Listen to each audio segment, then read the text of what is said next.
ഹാഷ്മി നമസ്കാരം. ജനകീയ കോടതിയിലേക്ക് ഹാഷ്മി എന്നെ ക്ഷണിക്കുമ്പോൾ ഞാൻ വെറും വിഡ്ഢിയായതുകൊണ്ടല്ല. എൻ്റെ ഉള്ളിൽ ഉറച്ച സത്യവും നീതിയും ഉണ്ടായതുകൊണ്ടും എനിക്ക് പറയാനുള്ള സത്യങ്ങൾ പറയണമെന്ന് ആഗ്രഹിച്ചതും കൊണ്ട് തന്നെയാണ്.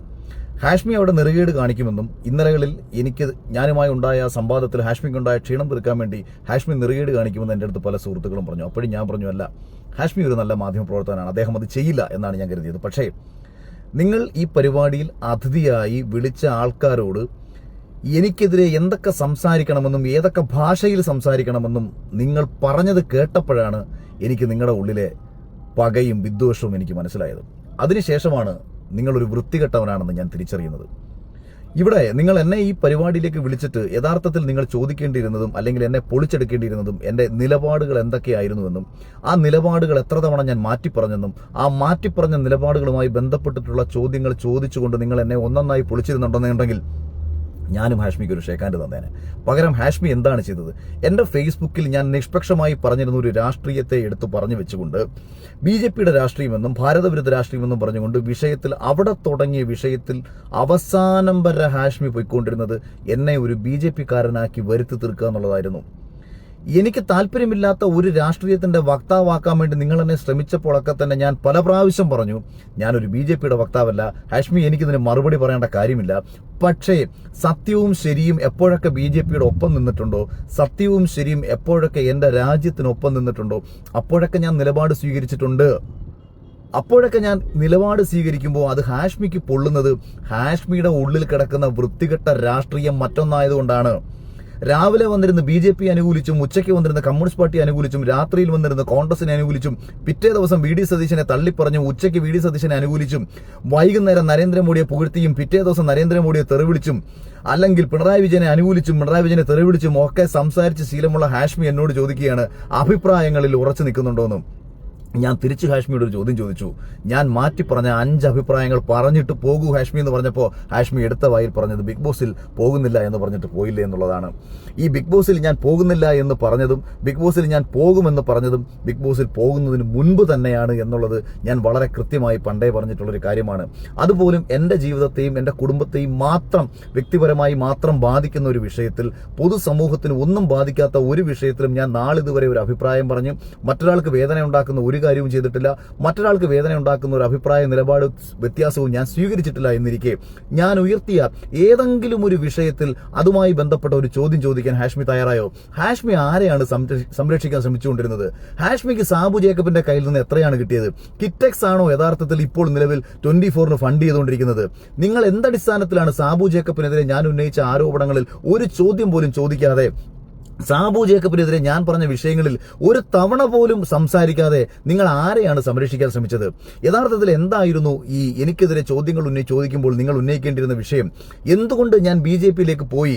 കോൺഗ്രസ് അനുകൂല നിലപാട് സ്വീകരിച്ചിരുന്ന ഞാൻ എന്തുകൊണ്ട് BJPയിലേക്ക് പോയി എന്നൊരു ചോദ്യം നിങ്ങൾക്ക് ചോദിക്കാം. അവിടെ ഞാൻ കൃത്യമായിട്ട് പറഞ്ഞു, കൊട്ടാരക്കരയിൽ കൊടിക്കുന്നിൽ സുരേഷിന്റെ നേതൃത്വത്തിൽ നടത്തിയ കാര്യങ്ങളും ഇതിനു മുൻപ് ഞാൻ യൂത്ത് കോൺഗ്രസിൽ പ്രവർത്തിച്ച സമയത്ത് കൊടിക്കുന്നിൽ സുരേഷ് ചെയ്ത കാര്യങ്ങളും ഉൾപ്പെടെ എന്തെല്ലാം കാര്യങ്ങൾ ഞാൻ സംസാരിച്ചു, എന്റെ വ്യക്തിജീവിതവുമായി ബന്ധപ്പെട്ട എന്തെല്ലാം കാര്യങ്ങൾ ഞാൻ സംസാരിച്ചു. ഇതൊക്കെ പുറത്തുവിടാൻ നിങ്ങൾ മാന്യത കാണിച്ചോ? ഇല്ല.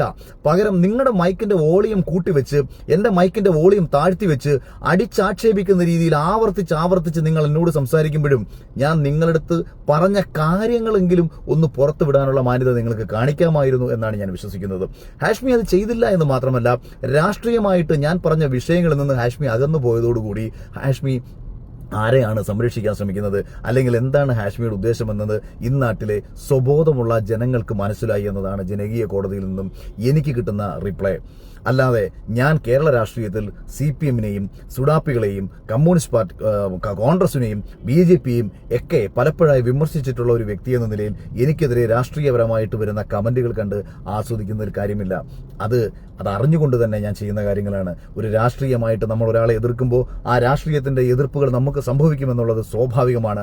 പക്ഷേ മാധ്യമ പ്രവർത്തന നിലയിൽ ഹാഷ്മി നിങ്ങളൊരു വലിയ പരാജയമായി മാറിയിരിക്കുന്നു. വ്യക്തിവിരോധം തീർക്കാൻ വേണ്ടിയിട്ട് ഒരു ചാനൽ ഫ്ലോർ ഉപയോഗിച്ച് നിങ്ങളെ ഒരു മാധ്യമ പ്രവർത്തകനെന്ന് ഒരിക്കലും വിളിക്കാൻ കഴിയില്ല എന്ന് പറഞ്ഞുകൊണ്ട് ഒരു കാര്യം കൂടി എനിക്ക് ഹാഷ്മിയോട് പറയാൻ ആഗ്രഹിക്കുന്നു. ഹാഷ്മിക്ക് തൻ്റെ ഇടമുണ്ടെങ്കിൽ ഹാഷ്മി വിളിക്കുന്ന ആള് ഉമ്മയുടെ ഭർത്താവ് തന്നെയാണ് ഹാഷ്മിയുടെ വാപ്പയെങ്കിൽ ലൈവായിട്ടൊരു പ്രോഗ്രാം നടത്തുക. എന്നിട്ട് ഇതേ വിഷയം നിലപാടെന്ന് പറഞ്ഞ ഇതേ വിഷയത്തിൽ അഖിൽ മാരാർ പൊതുസമൂഹത്തിന്റെ മുന്നിൽ മാറ്റിപ്പറഞ്ഞ നിലപാടുകൾ ഓരോന്നോരോന്നോരോന്ന് വിളിച്ചു പറഞ്ഞിട്ട് നിങ്ങളൊന്ന് പൊളിച്ചെടുക്കാൻ നോക്ക്. നിങ്ങൾ പറഞ്ഞ വിഷയം, ഒരു തെരഞ്ഞെടുപ്പിൽ മത്സരിച്ച സമയത്ത് ഞാൻ നടത്തിയ രാഷ്ട്രീയ പ്രസംഗങ്ങൾ, തെരഞ്ഞെടുപ്പിൽ മത്സരിച്ച സമയത്ത് ജയിക്കുമെന്ന് ഞാൻ പറഞ്ഞ കാര്യങ്ങൾ, തെരഞ്ഞെടുപ്പിൽ മത്സരിക്കുന്ന സമയത്ത് എന്റെ രാഷ്ട്രീയ പാർട്ടിയിലെ പ്രവർത്തകർക്കും അവിടെ വോട്ട് പിടിക്കാൻ വേണ്ടി ഇറങ്ങിയ ആൾക്കാർക്കും അവിടുത്തെ വോട്ടർമാർക്ക് മുന്നിൽ അവരുടെ കോൺഫിഡൻസ് വർദ്ധിപ്പിക്കാൻ വേണ്ടി ഞാൻ പറഞ്ഞ കാര്യങ്ങളാണോ നിങ്ങൾ ഒരാളുടെ നിലപാടായി വ്യാഖ്യാനിക്കുന്നത്?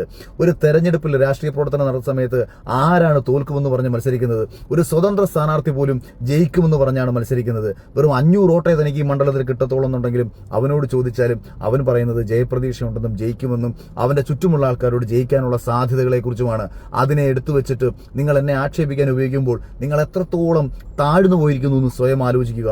സാബു ജേക്കബിന് വേണ്ടിയിട്ട് നടത്തിയ വെറും വാ കൊണ്ടുള്ള വയറിളക്കം മാത്രമാണ് ഹാഷ്മി ആ ചാനൽ ഫ്ലോറിൽ നിന്ന് ഹാഷ്മി കാണിച്ചതെന്ന് തിരിച്ചറിയുക.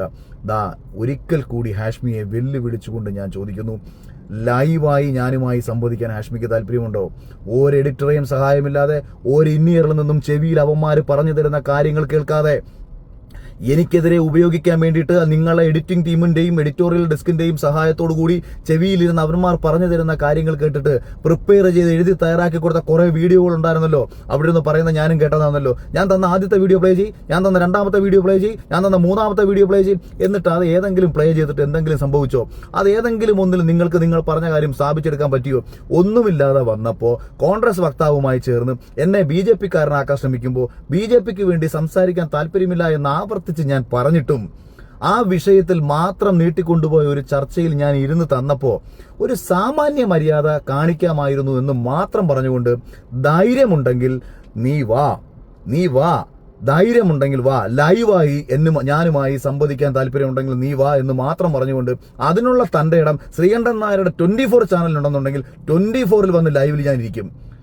അതിനുള്ള തന്റെ ഇടം മറ്റേതെങ്കിലും ചാനലുണ്ടെന്നുണ്ടെങ്കിൽ ഹാഷ്മി അവിടെ വന്ന് സംവദിക്കും. ഇതേ വിഷയത്തിൽ സംവദിക്കുക.